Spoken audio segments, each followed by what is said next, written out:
So moving forward, this is the off ramp right here. So this is where people enter. Dude, we're riding on the shoulder.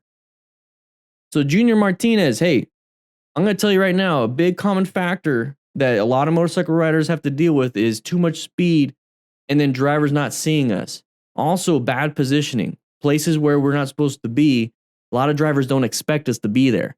That's one of those things when it comes to humans. We don't look up for hazards. You know why? Because we don't have any predators that come from the sky. So we're never looking up and be like, man, what could get us? What could get us? We're always looking into the bushes. We're always looking down. We're always looking side to side behind us, never up. That's what kills a lot of firefighters. That's where I learned this, is that a lot of AC units fall from the ceiling. A lot of roof collapses. So we were trained as firefighters, look up. That made me think, oh, we need to be where we need to be. We need to be seen. Okay, so when it comes to this, we're on the shoulder, dude. Other car drivers aren't going to expect you to be there. So be very careful with that. Why do you think this person didn't see us? Because they don't expect anybody getting on the on-ramp hauling butt, especially when we weren't there in the first place and in their blind spots. That's true. Aussies have to worry about predators from the sky. So we're hauling ass. This is an exit, basically. So this is like that, the on-ramp to the interstate, but then it's also that one lane that disappears to go to the off-ramp to get off the interstate.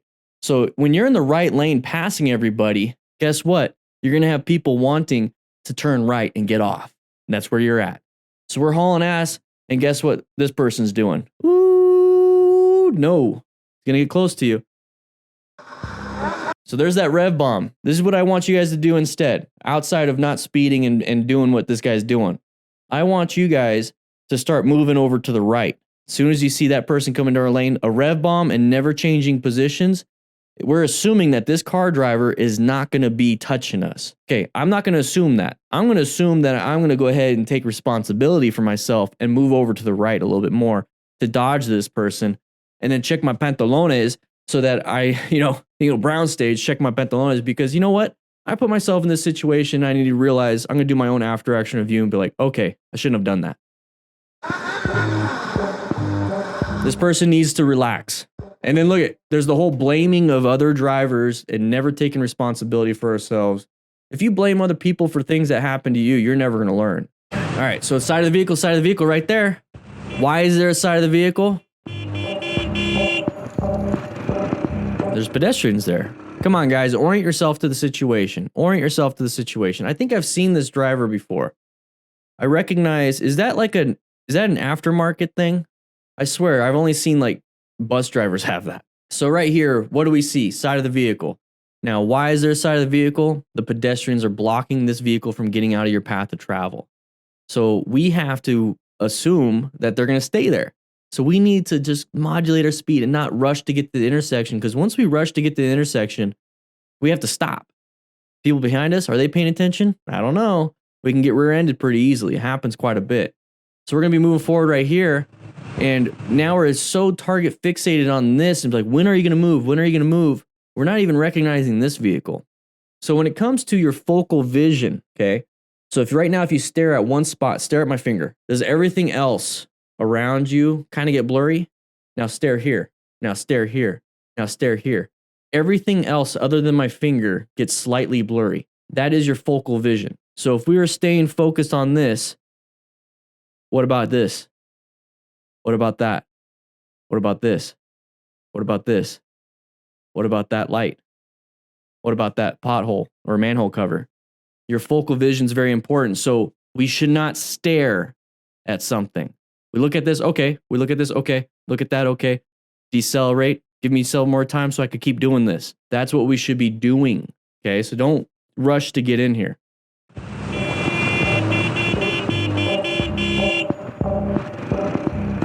Blake, I'm making you cross-eyed. All right, same driver, side of the vehicle, same thing, move over. Get back in your lane. End of story. All right, so we got a new rider, much more traffic than what we're used to. Oh, hey, he's hustling. Not a big deal. Just kind of be careful with that. It's all good. It's all good, man. Great view. I like this. Yeah, side of the vehicle, side of the vehicle, side of the vehicle, side of the vehicle. So orange stage. Okay. All right. Beep. Wait. How come this van did that? We're wearing high vis. Wait, I thought high vis prevented people from doing this. I thought they would see us more if we wore high vis. How come this person did that? Class, write in the comments. What do you think? Like, why? I'm going to give my opinion. Okay, my opinion could be different from yours, and that's perfectly fine. That's what I love about the crew, and that's what I love about after action reviews. It doesn't come just from one person. After action reviews can come from everybody. So if you're watching this, write in the comments why you think this person was not seen, even though they're wearing high vis. Okay. My opinion on this is that high vis is great. You know, it's going to help you be seen more times than not, but it's not going to make you be seen 100% of the time.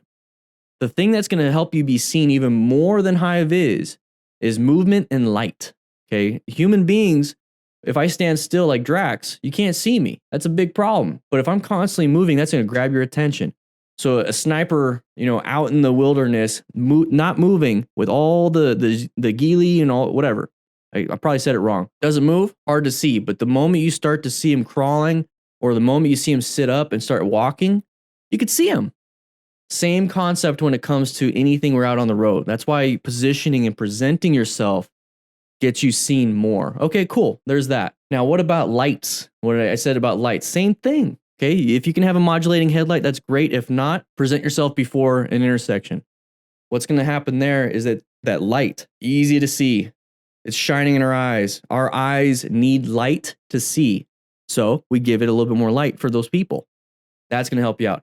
High vis, it kind of does a little bit of all of that. It doesn't do it the best. Okay, it's like a jack of all trades situation. I would not trust this 100% of the time. I would wear it, but then still assume they're not going to see me. So then I'm also going to add another layer of safety on that by having better positioning and presentation, and then also making sure I have a good headlight. But one thing I want you guys to notice right here is that we're going 40. We're maintaining good speed. We're not hauling ass. We're doing pretty good. We're going to be moving forward right here. This right here is the moment he perceived and reacted. Perception, the moment you perceive something, it takes about half a second to a full second. From there to react, that's typically a half a second to a full second. Now, how you react is what you've trained yourself to do. Car drivers are trained to use the horn. Okay, motorcycle riders that have only done motorcycling stuff, that have had a good instructor, is going to understand braking is going to be the biggest thing. It's going to be understanding that swerving is going to be the biggest thing. Your reaction of this is not good. Okay, that needs to be trained out of your system. You need to be able to brake in time. So braking now needs to start versus the horn.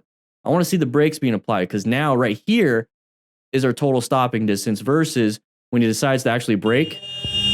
Now you saw that hand. Now our total stopping distance. I wanted it back there when it said just B, not B-E-E. Practice, practice, practice. I'm gonna give you the cliff notes on another story that's not that bad. It's actually pretty good. I was on my way to Tucson. I was living in Yuma at the time. On my way to Tucson to test for. I was leaving the day before and got here in Tucson, and I stayed the night with Matt. But the day before, I was driving to Tucson, and on the interstate on the way, I think it was right before Gila Bend. No, it was after Gila Bend. It was right after Gila Bend. And I didn't witness. I saw a car on its roof. Yeah, on its roof on the right side, and I was able to pull over, and there's already a bunch of people there, and I just kind of walked calmly, started doing my scene size up, and realized that there was two patients. I did everything. I worked through it. I expressed who I was, and I was able to handle one patient that was on the ground, chest pain. The other patient was constantly saying this or asking the same question every 15 to 20 minutes, and I was able to calm her down. Elderly, both of them were elderly. And then the volunteer fire department showed up, and I actually, like, the volunteer firefighter was just a first responder, and I was an EMT, so I actually had the higher level of medical training as an EMT. So I was actually incident commander, and he asked me what it is I needed for these patients, and I said the one with the chest pain, he was actually trending better. And after I actually got vitals, I said this would be a BLS transport. He can go by ambulance, but this one right here, uh, she's got an obvious traumatic brain injury, and I felt like she needed to go ALS, advanced life support, and so he called in a helicopter. So, called in a helicopter for her, and we got her transported and loaded, and he got loaded on the ambulance, and I just was like, "Alright, guys, see you later." But during the whole process, we had to wait so long that the dude that was on the ground, he wanted me to call his son, which was her son. I called her son, talked to her son, gave a callback number, and then I think it was got the job, and it was like 3 months later, I got a phone call from the lady, and I didn't answer. I didn't know what it was. I don't answer random numbers. And I got a voicemail stating, "She's doing better. Thank you so much. Blessing," and all these wonderful words. And it's like those are the things that like. I did it first because I wanted to help somebody, but then getting that phone call is just like, wow, wow. And it was just really nice.